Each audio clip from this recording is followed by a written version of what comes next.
Hi, I'm David from Electric Teaching, and I'm actually trying a new sketch program that works from my iPad to my computer here.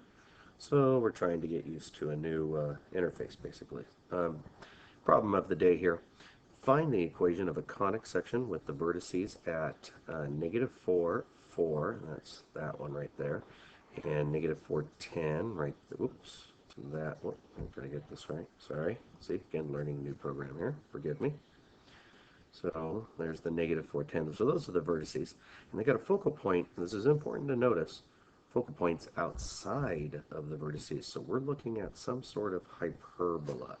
Some sort of hyperbola looking equation. So it's just good to know what we've got in front of us, I believe.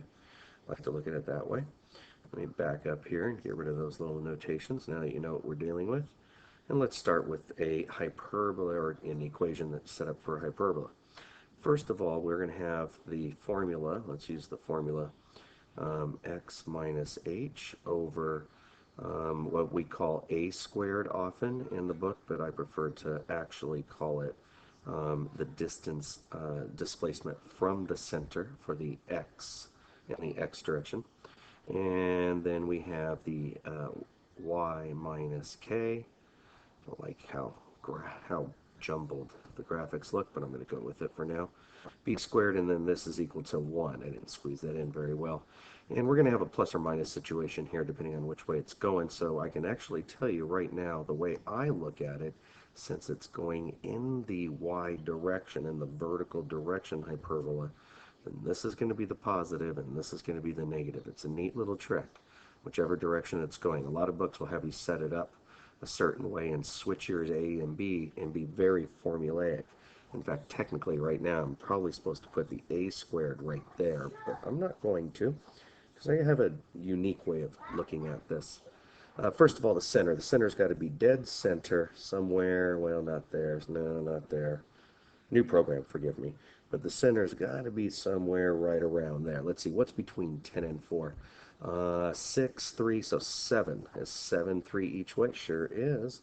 So we're going to have a displacement of 7 up. We're going to have x minus 7. Remember, it's always the what makes 0, as I like to say to my students. What x makes 0 is the option there, so 7 needs to be the answer. Or the plugging in a positive 7 and keeping the negative sign if you want to be formulaic. But I believe not being so formulaic. That's a square on top. Not a very pretty one at that. Let's see how that works. Okay.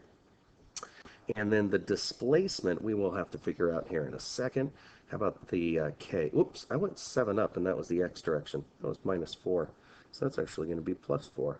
Yep.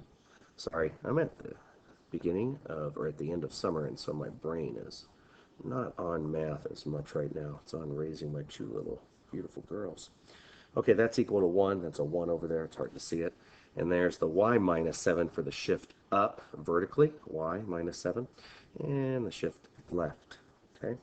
Now, this is the way I like to teach my students a geometric approach of finding the a and b in the formula up here. So what I like to tell them is that the distance, I first make the box that is used for these vertices. So I kind of estimate what the box would have been. I missed the vertices. Let me try that again with this new program here. So if I go down, whoops, try that again, sorry. There we go. Oops. I'm having fun. Yes, I'm having fun. Okay. So that was supposed to be going through the vertice there at 10. Sorry for the noises in the background. Lots of things going on here. And what I try to tell them to do is that the triangle that you use, and I'm going to kind of blow this up so we can really see it, but that's that box up there. It goes up to 10. It's at -4 in the left. It goes up to 10, and it's down to 4.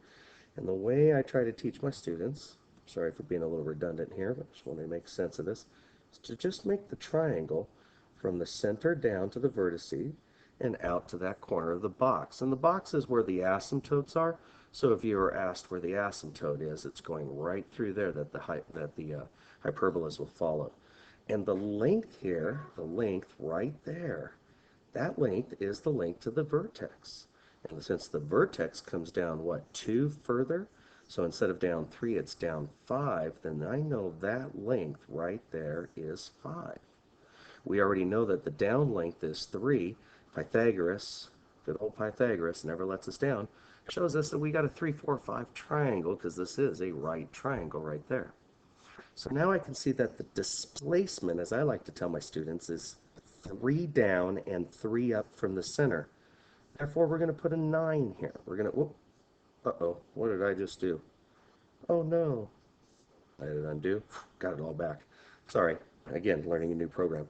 So we're going to put a 9 here. We're going to put a 9 here. And then because this guy down here is the, whoop, I did that wrong again. I'm getting my vertical and horizontal totally backwards. I apologize. It's again a rusty moment here. So this is the displacement down, which is 3. So underneath the y controls the displacement down. And so we put the square of it. It's basically the formula b squared there. Okay, and then over here is the displacement in x. So, boy, I keep hitting wrong buttons here. Sorry about that. Is 4. So we're going to put a 16 there. So now you can see we've got our formula pretty much done. We know exactly what the equation is, what we want to define up here, the equation of the conic. We know it's hyperbola. We know the negative goes on the x and the positive is on the y. If I was to rewrite this, I would put this out in front as the final answer is y minus 7. Okay, squared over 9. Sorry about that. And then minus the x plus 4 squared over 16. Well, I thank you for my patience. I know it doesn't look the best, but hopefully you can read that enough to make sense of it. And I'm David from Electric Teaching. Thank you for listening.